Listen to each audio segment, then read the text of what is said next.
In the highlands of Peru, the wind carries more than just cold. It carries whispers, warnings, stories passed between generations, told in low voices around firelight or behind closed doors. They speak of a man, white-skinned, silent, always a stranger.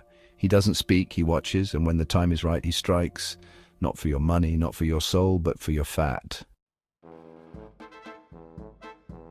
They call him the Pishtaco. The Pishtaco is one of the most feared beings in Andean folklore. Not because it's a supernatural beast or a spirit from another world, but because it looks just like anyone else, a traveler, a missionary, a soldier, a foreigner, but it's never from here, and that's the point. The legend dates back to the time of the Spanish conquest, when unfamiliar men arrived in the Andes with strange clothing, shiny weapons, and pale skin. They brought war, disease, and death. Entire communities were wiped out. People were starved, enslaved, stripped of their land and dignity. To the people of the Andes, it seemed as if these invaders were feeding off them, draining not just their wealth, but something deeper, something within. That's where the Pishtaco was born. According to legend, the Pishtaco is a creature or a man who stalks the lonely roads of the mountains. He targets those who walk alone, especially at dusk. He doesn't rob them, he doesn't kill quickly, he drains their body fat. In the Andean worldview, fat is sacred. It's not just physical nourishment, it's spiritual strength, a sign of vitality, health and balance.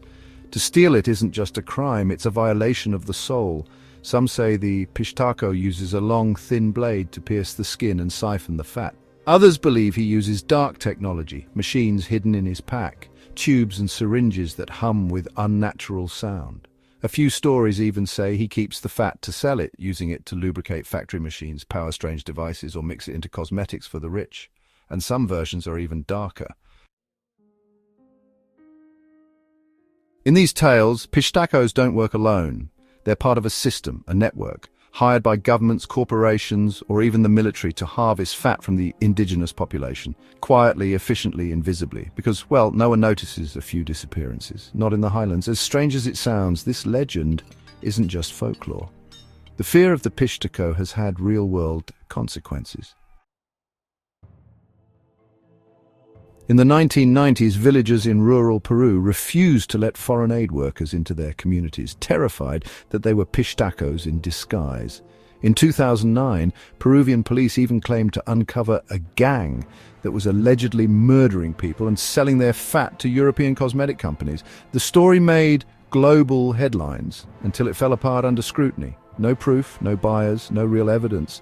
But the damage was done. People believed it because they already knew the story. They'd been hearing it their whole lives.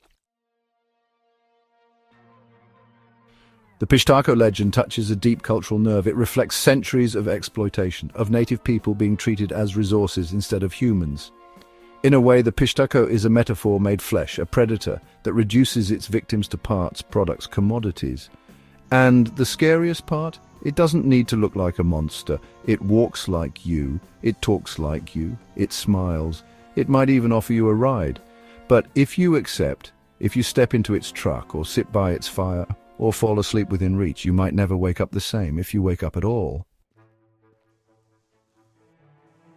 Some modern retellings say the Pishtaco has evolved, that he no longer walks the mountain roads but works in labs, clinics or corporations, that he wears a lab coat instead of a poncho, that he uses syringes, wires, contracts, that he still takes, and always without asking. But older generations will tell you the truth. He never stopped walking. He's still out there, where the land stretches far and the night comes fast. So if you're ever traveling through the Andes and a stranger greets you on an empty road, be polite, be careful, and don't trust a man who never seems to eat. Have you ever heard a story like this? What would you do if someone offered you a ride in the middle of nowhere? Let us know in the comments. And don't forget to like, subscribe, and ring the bell for more unsettling folklore from around the world. Until next time, travel with company, trust your instincts, and keep your fat to yourself.